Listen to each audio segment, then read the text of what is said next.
Olá, pessoal. Eu sou a Soila Mar, do Núcleo de Estudos da Prostituição, aqui de Porto Alegre. E este é um podcast Vivências Prostitutas. Esse material foi produzido com recurso do projeto BRA 15004.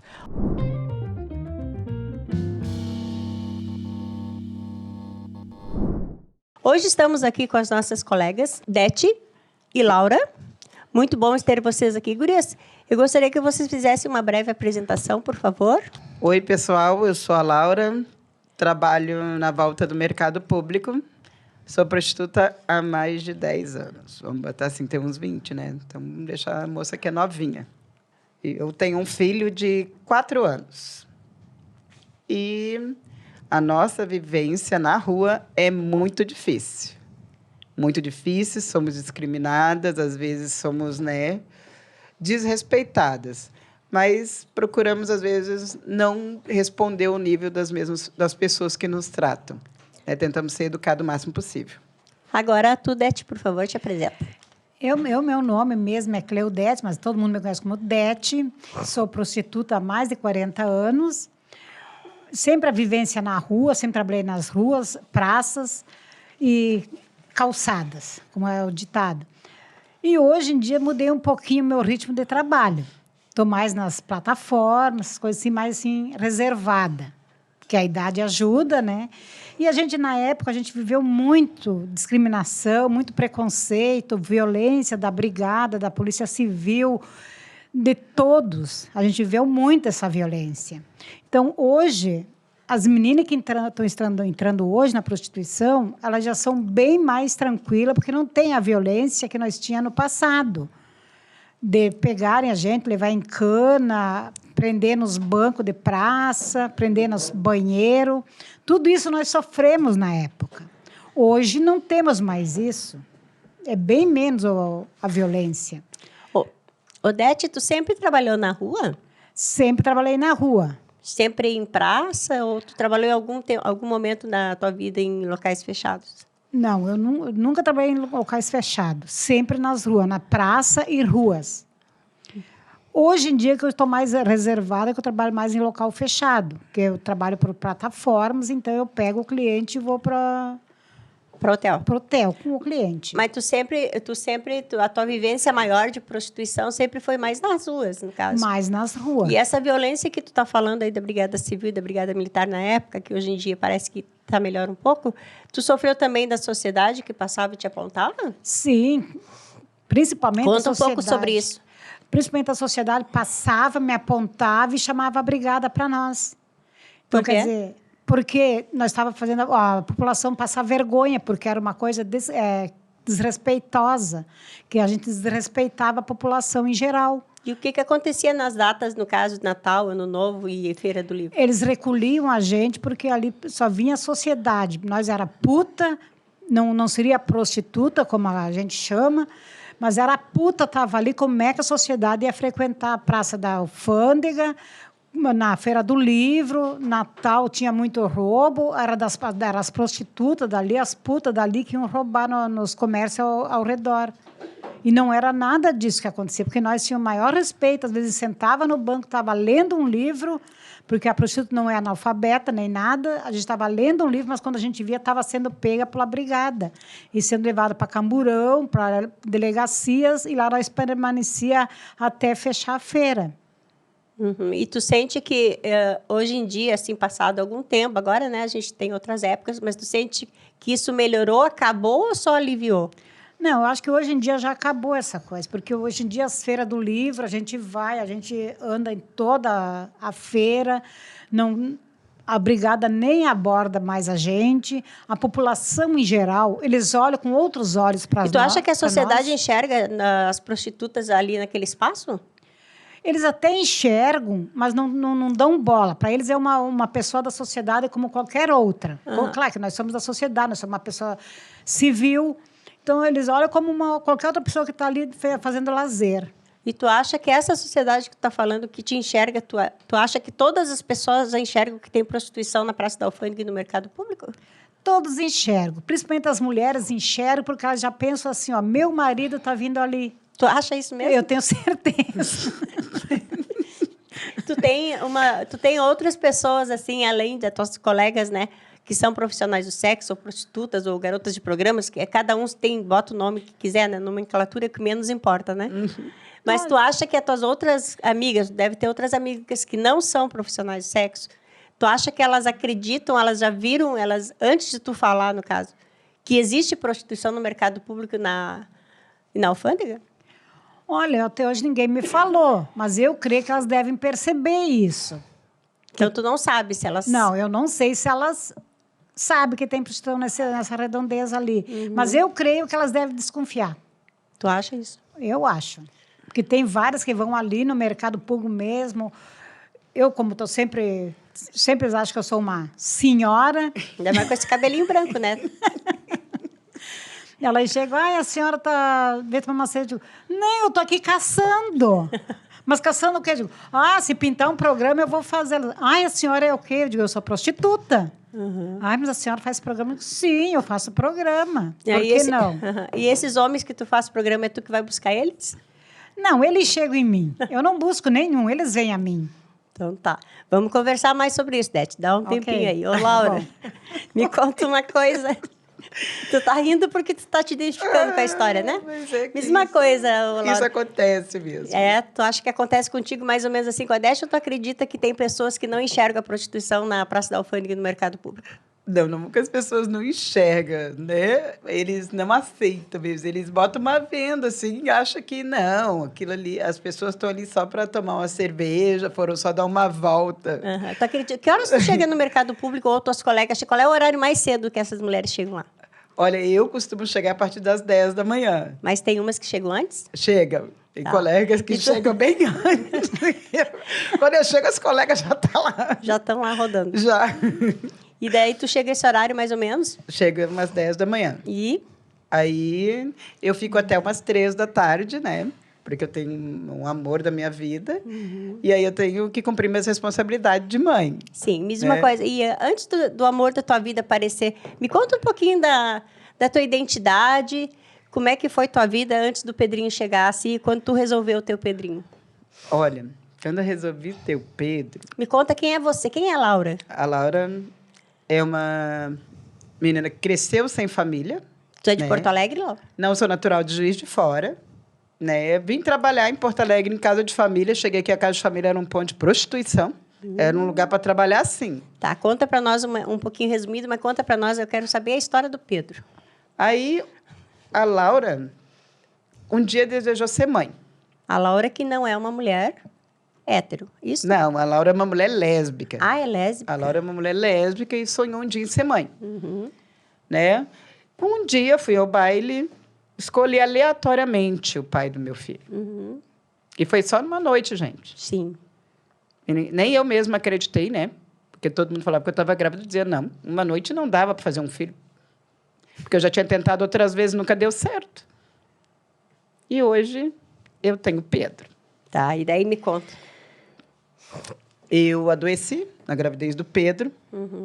Fiquei inválida, né? Aonde que tu ficou inválida? Quando eu engravidei do Pedro, eu comecei a ter uma doença chamada polineuropatia. E foi parar no hospital? Fui parar num hospital, perdi os movimentos. E fiquei ali, na cama, até por um tempo. Indo e voltando, dependendo de favores, na casa dos outros. Tá bom? Essa foi a minha relação até eu ter o Pedro. Na última casa que eu tive, eu passei por umas situações muito difíceis. Tá? Que eu tive... Pode falar, Laura, fica à vontade. Eu tive uns certos transtornos para muitas pessoas que acham que não. Mães que perdem os movimentos não têm condições de cuidar dos seus filhos. Mas eu estava numa casa onde eu fui morar com a minha comadre, tá? E aí eles me ajudaram até certo ponto. E depois, como todo mundo achou que eu estava de frescura, que eu estava mesmo de bobeira, eu comecei a ficar num pátio, né? Ficava num pátio. Quando eu voltei a andar, eu fiquei num pátio. Saiu com o Pedro de um hospital, bebê, quantos meses ele tinha? O Pedro tinha 1 mês. Ia fazer... Não, tinha dias, não tinha nem 1 mês, minto, gente. Ele tinha dias, ele não tinha nem 1 mês. Eu ainda saí um pouco inválida, porque eu fiquei todo o tempo na casa desse casal.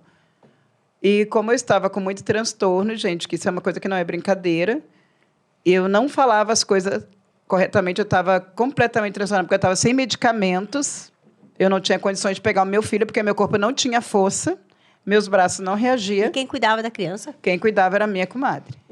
Tá, e aí? Entendeu?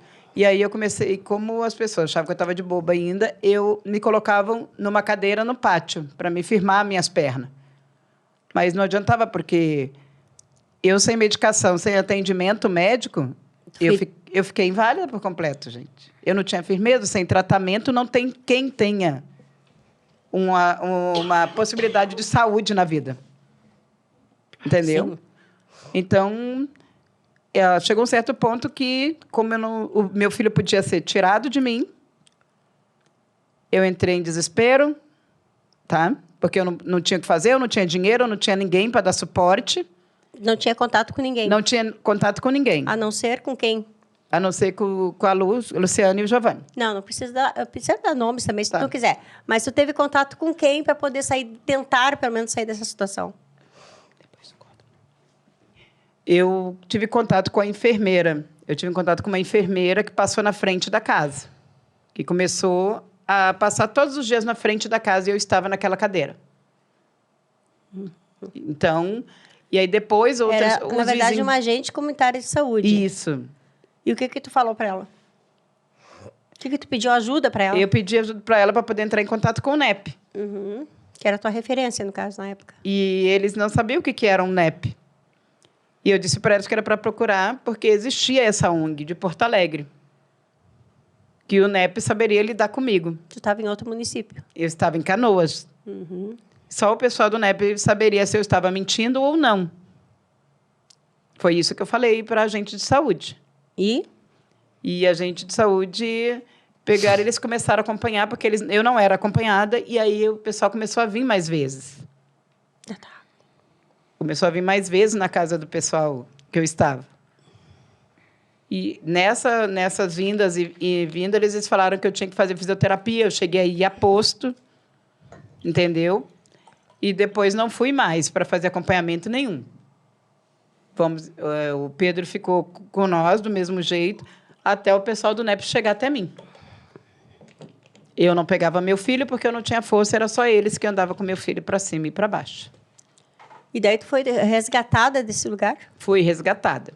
Eu fui resgatada porque a Soila, quando ligaram para o NEP...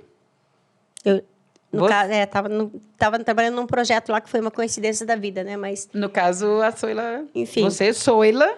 não, mas lá. não fui eu, foi o CRM, né? O CRM. O Centro de Referência a Mulheres Vítimas de Violência de Canoas, que te apoiou, no caso, para te retirar desse local, né? Sim, a Ana, que era assistente social. Eu não sabia que existia CRM, eu não sabia que existia nada, até porque eu estava fora do patamar das coisas que estavam acontecendo. Sim.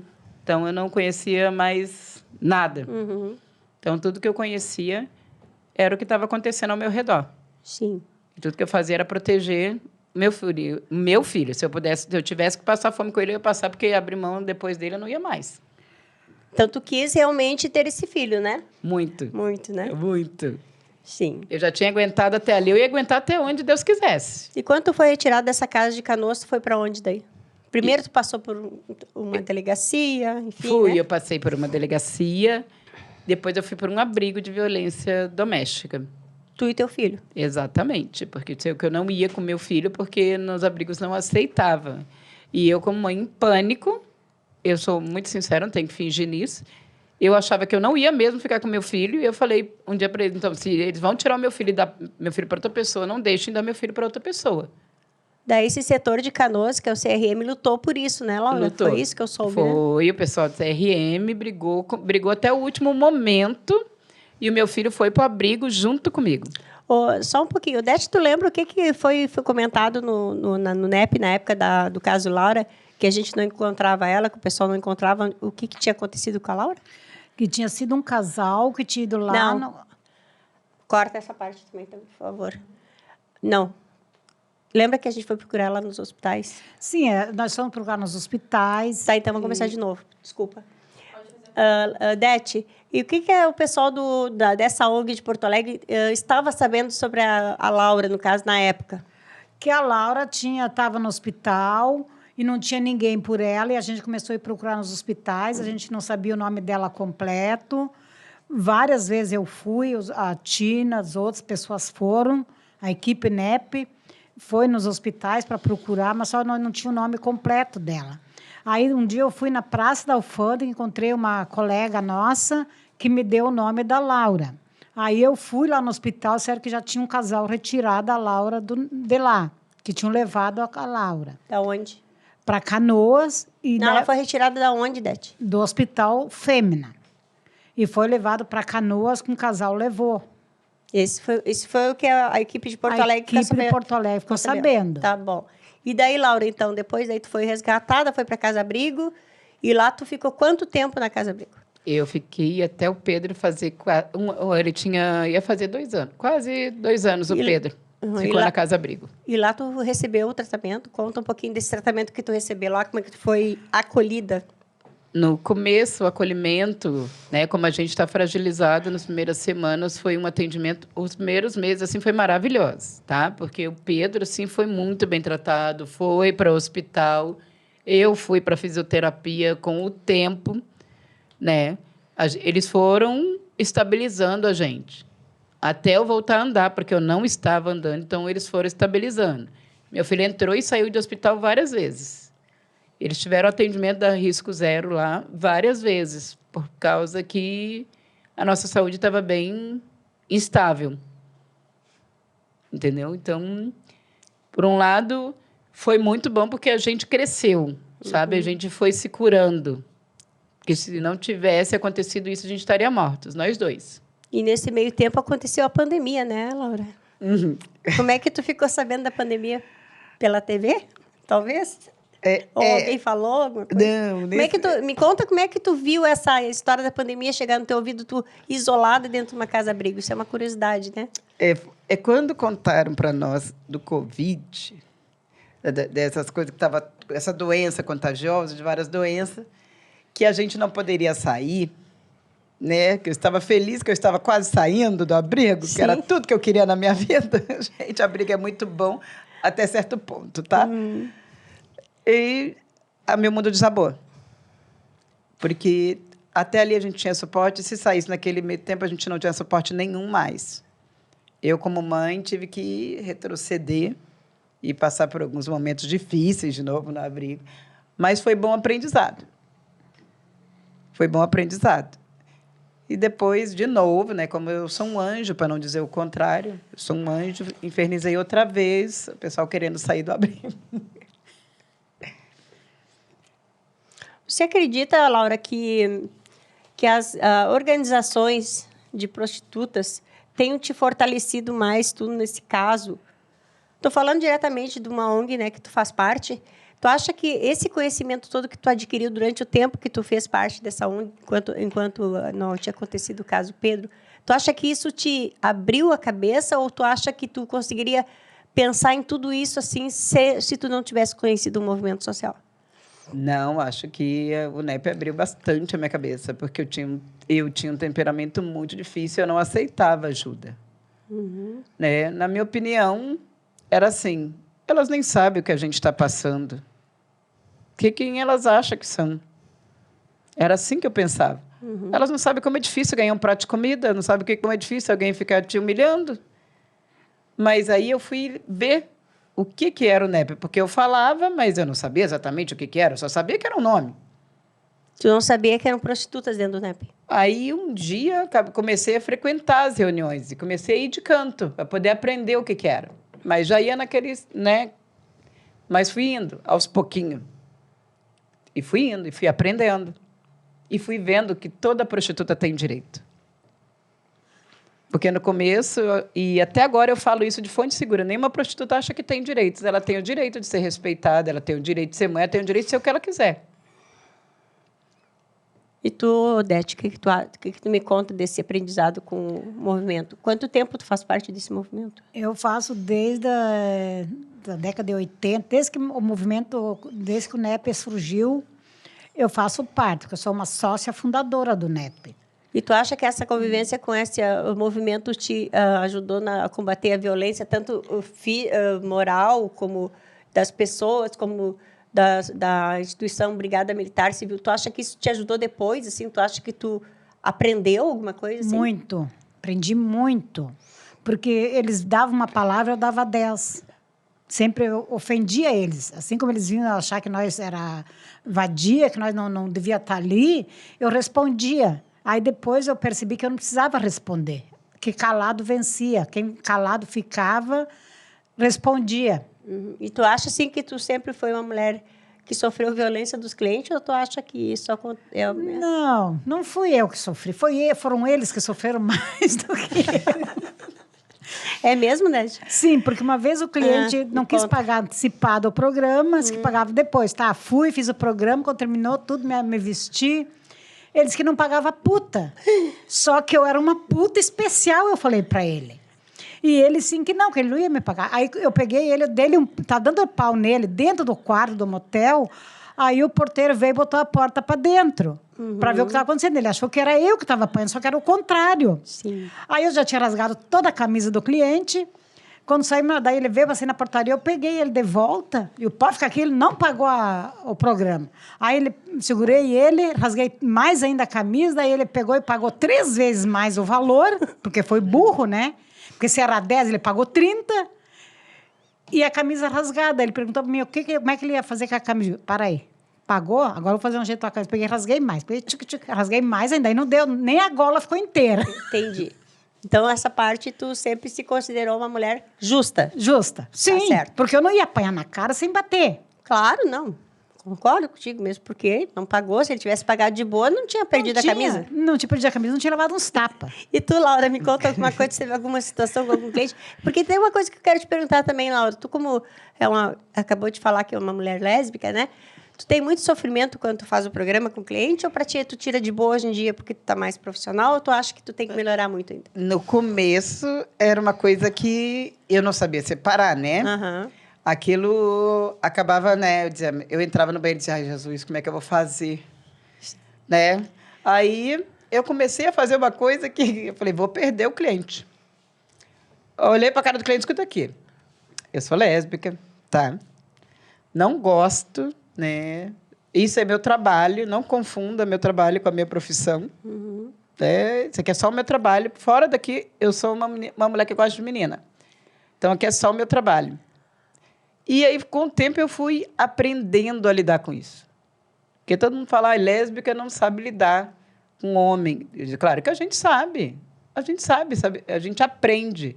Tu não sabe na hora, mas com o tempo tu vai aprendendo. E aí eu consigo conciliar. Aquilo ali é só o meu trabalho. Fora do meu trabalho, eu sou uma menina que ando com outra menina. Uhum. No meu trabalho, eu sou uma pessoa. Fora do meu trabalho, eu sou outra completamente Tu é uma diferente. atriz.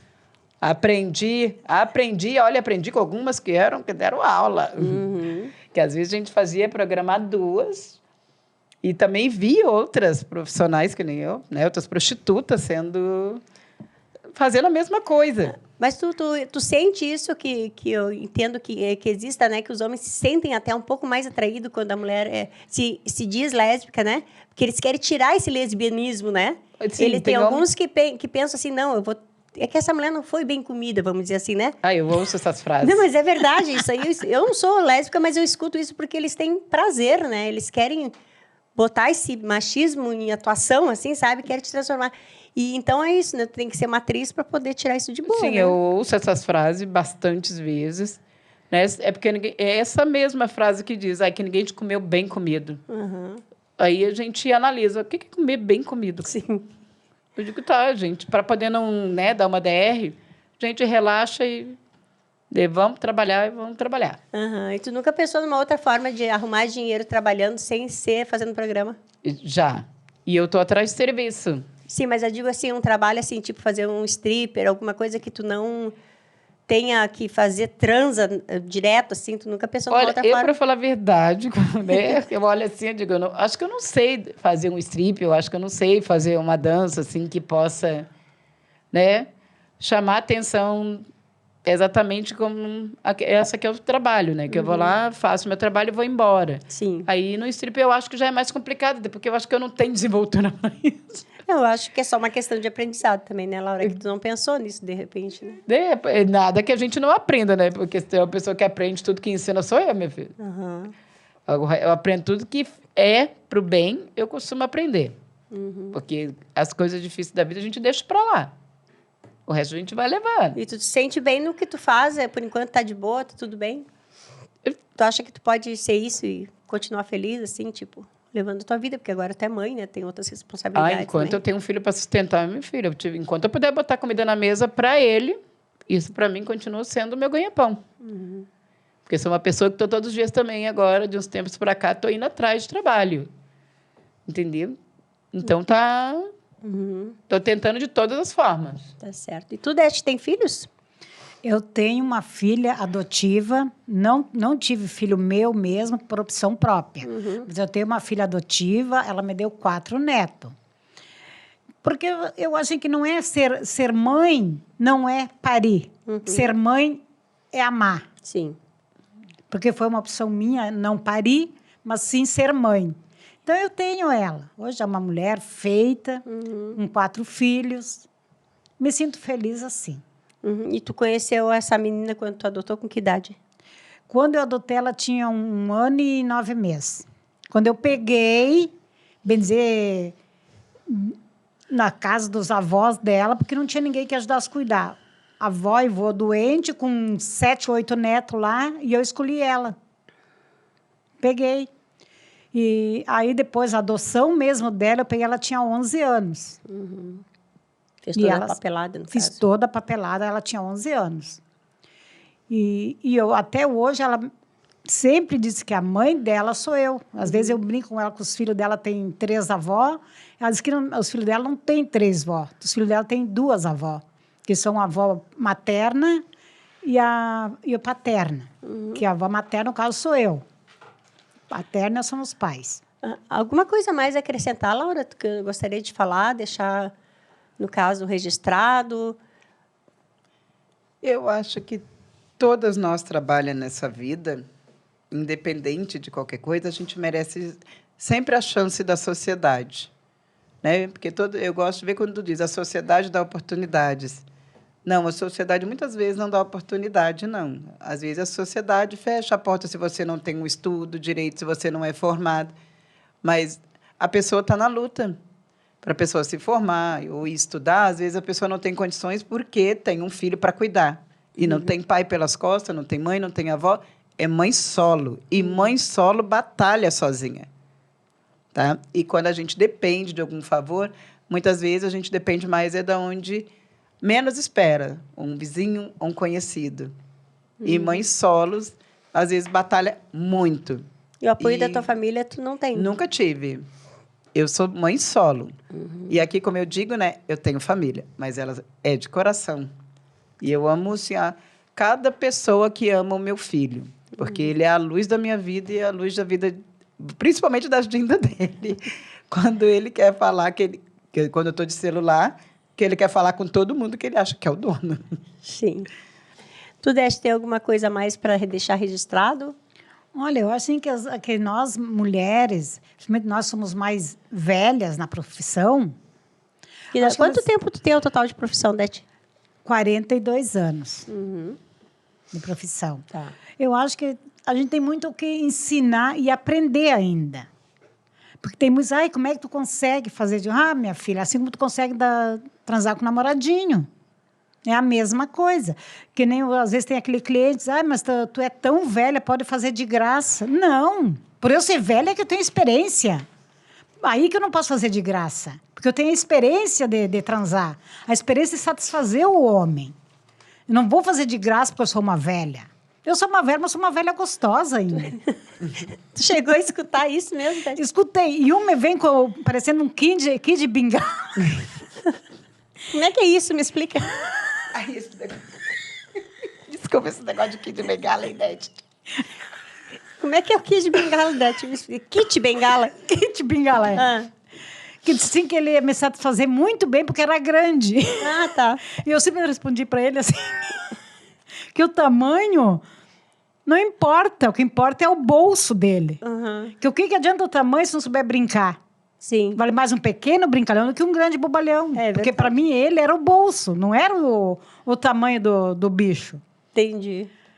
Então, quer dizer, tem coisa em que, às vezes, o cliente acha porque tu é velha, tu é feia, porque feia não existe ninguém. Porque tu é velha, tu pode dar de graça. Não. Se fosse de graça, se fosse me dar de graça, eu estava casada com um homem que me ajudava ainda. Mas eu não quero. Sim. Sou solteira até hoje. Então, tá. Gurias, vocês acreditam na organização prostitutas como forma de resistência? Sim, eu acredito. Por que tu acredita? Porque a prostituta, ela está trabalhando, né? E muita gente desrespeita a prostituta. Porque acha que a gente é uma qualquer. Vamos deixar um português bem claro. É qualquer. Eu estou te pagando, descartou, acabou. Não, a gente está trabalhando e a gente tem que resistir, porque aquilo é um trabalho, né? E as organizações, tu acha que te ajudam nessa resistência? Exatamente. As organizações ajudam a gente nisso, a ensinar nossos direitos. Isto. É o nosso direito. Porque você não está tirando o que é dos outros, está vendendo o que é teu corpo. E tu, Dete? Eu acho que tem que ter mais resistência. E outra, eu não estou vendendo o que é meu, estou alugando o que é meu. Porque o que eu aprendi nas organizações sobre a prostituição foi que a gente não vende o corpo, mas sim a gente aluga. Porque toda aquela pessoa da sociedade vem dizer, está vendendo teu corpo. Não, eu não vendo meu corpo, eu alugo meu corpo. Se fosse vender, não tinha mais nem os cílios, né, querida? Não, não tinha mais nem o cabelo. Bom, enfim. E mesma coisa, o crescimento do conservadorismo, né, no caso. Tu acha que isso aí aumentou na violência no seu dia a dia, na rua, assim? Bastante. É. Bastante, porque... Tu percebe essa diferença que tinha há um tempo atrás, vamos falar em política, que nem nomes, tá, gurias? Mas há um tempo atrás, vocês acreditam que teve uma época mais sufocante, assim? Uhum.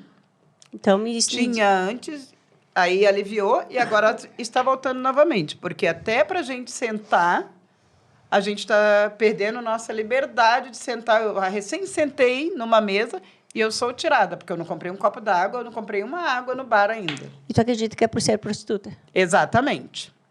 Exatamente. Então, chega a ser uma coisa que está começando a incomodar. E tu, Dete, o que me diz? Mas repete a pergunta que eu não consegui. Tu acha que essa parte do conservadorismo, com o crescimento, né? Ele reflete no dia a dia, na tua violência, no teu dia a dia de violência? Eu acredito que sim, que ele reflete um monte no dia a dia, porque a sociedade cresceu. Junto conosco, a sociedade cresceu.